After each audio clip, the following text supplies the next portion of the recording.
இன்றைக்கி நம்ம வாக்கிங் போகிறது எங்கள் அப்பார்ட்மெண்ட்டு பக்கத்தில் இருக்கிற அப்பார்ட்மெண்ட்டில் தாங்க. பேரனோட சைக்கிளில் அப்படியே ஒன்று தள்ளிக்கிட்டு வாக்கிங் போகும்போது இங்கே இருக்க செடியெல்லாம் உங்களுக்கு காட்டுறேன். நான் இந்த இடத்துல நல்ல பெரிய பெரிய செம்பருத்தி செடி தான் வச்சுருப்பாங்க. அதாவது ஒத்த செம்பருத்தி, வெள்ளை செம்பருத்தி, பிங்க் இருக்கு இல்லையா, அதெல்லாம் நல்லா பெருசாக வளர்ந்துருக்கும். நல்லா கட் பண்ணி கீழே விட்டுருப்பாங்க. அதேமாதிரி மகிழம்பூ மரங்களும் அழகாக வச்சுருப்பாங்க. இந்த அப்பார்ட்மெண்ட்டில் நம்ம சுற்றி நடந்து வர்றதுக்கு நல்ல நடப்பாதை இருக்கும். எங்கள் அப்பார்ட்மெண்ட்டில் நடப்பாதை அவ்வளோ இருக்காது. இந்த பக்கத்தில் தெரிகிறது தான் எங்கள் அப்பார்ட்மெண்ட்டு. இதில் குரோட்டன்ஸ் தான். இந்த இலைகளை ரொம்ப வித்தியாசமாக இந்த இடத்துல வச்சுருப்பாங்க. இலைகள் தான் பூவாக இருக்கும். அதை பார்க்கவே இந்த அப்பார்ட்மெண்ட் ரொம்ப அழகாக இருக்கும். இது ரொம்ப பழமையான அப்பார்ட்மெண்ட்னால செடிகள்லாம் பெருசாக இருக்கும். அதே மாதிரி இவங்களுக்கு பசங்களுக்கு விளையாடுறதுக்குன்னே ப்ளே ஏரியாவே தனியாக இருக்கும். ஒரு இடத்துல நிறைய அவங்களுக்கு விளையாட்டு திங்ஸ் இருக்கும். அந்த இடத்துல சில சமயம் பேரனை கூட்டிகிட்டு நான் இந்த அப்பார்ட்மெண்ட்டுக்குள்ளே வருவேன். இங்கே பாருங்கள், இதுவும் இலைகள் தான்.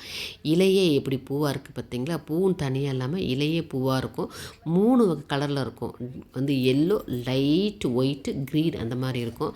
இந்த இடத்துல இலைகள் தான் இவங்க அப்பார்ட்மெண்ட்டை ரொம்ப அதிசயமாக நான் பார்த்துட்டே வருவேன். இந்த எவ்வளோ பாருங்கள், ஒரே செடியில் அது துளிர் விடும்போது ஒரு கலரு, கொஞ்சம் ஆனதுக்கப்புறம் ஒரு கலர் மாறி இருக்கும்.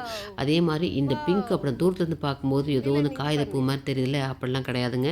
கிட்ட போய் பார்க்க காட்டுறேன் பாருங்கள். இலையே பிங்க் கலரில் இருக்குது. எவ்வளோ அதிசயம் பாருங்கள்.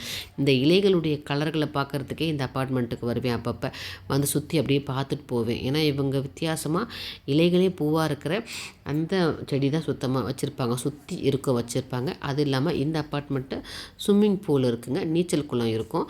அதையும் நான் உங்களுக்கு காட்டுறேன் பாருங்கள். நல்லா ரவுண்ட் சைஸில் இருக்கும். நம்ம இங்கேருந்து பார்த்தாலே எங்கள் அப்பார்ட்மெண்ட் உங்களுக்கு அந்த சைடில் தெரியும் உங்களுக்கு. அதனால் இன்றைக்கி ஸ்விம்மிங் பூலையும் இந்த அப்பார்ட்மெண்ட்டில் காட்டிட்டேன்னு.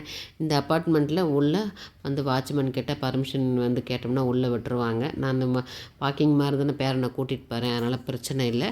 அதனால் சில அப்பார்ட்மெண்ட்டில் அப்படி உள்ளே விட மாட்டாங்க. எங்கள் பக்கத்து அப்பார்ட்மெண்ட்னால நான் கேட்டுட்டு அப்படியே நான் உள்ளே ரவுண்டு வந்தாச்சு. இப்போ எங்கள் அப்பார்ட்மெண்ட்டுக்குள்ளே நான் காட்டுறேன் பாருங்கள். இந்த இடத்துல எங்களுக்கு வாழை மரம் வச்சுருக்குறாங்க. வாழை தோப்பாக தான் இருக்கும். நிறைய 10 கன்றுக்கிட்ட இருக்கும். 2 வாழை மரம் பூ விட்டு போச்சு.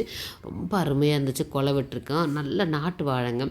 அதே மாதிரி அங்கே பக்கத்தில் இருக்க காம்பவுண்டுடைய செம்பருத்தி தான் எங்களுக்கு நல்லா தெரியும். எங்களுக்கு இங்கே ஒரு நாட்டு மல்லி வச்சுருப்போம், நந்தியாவட்டம் இருக்கும்.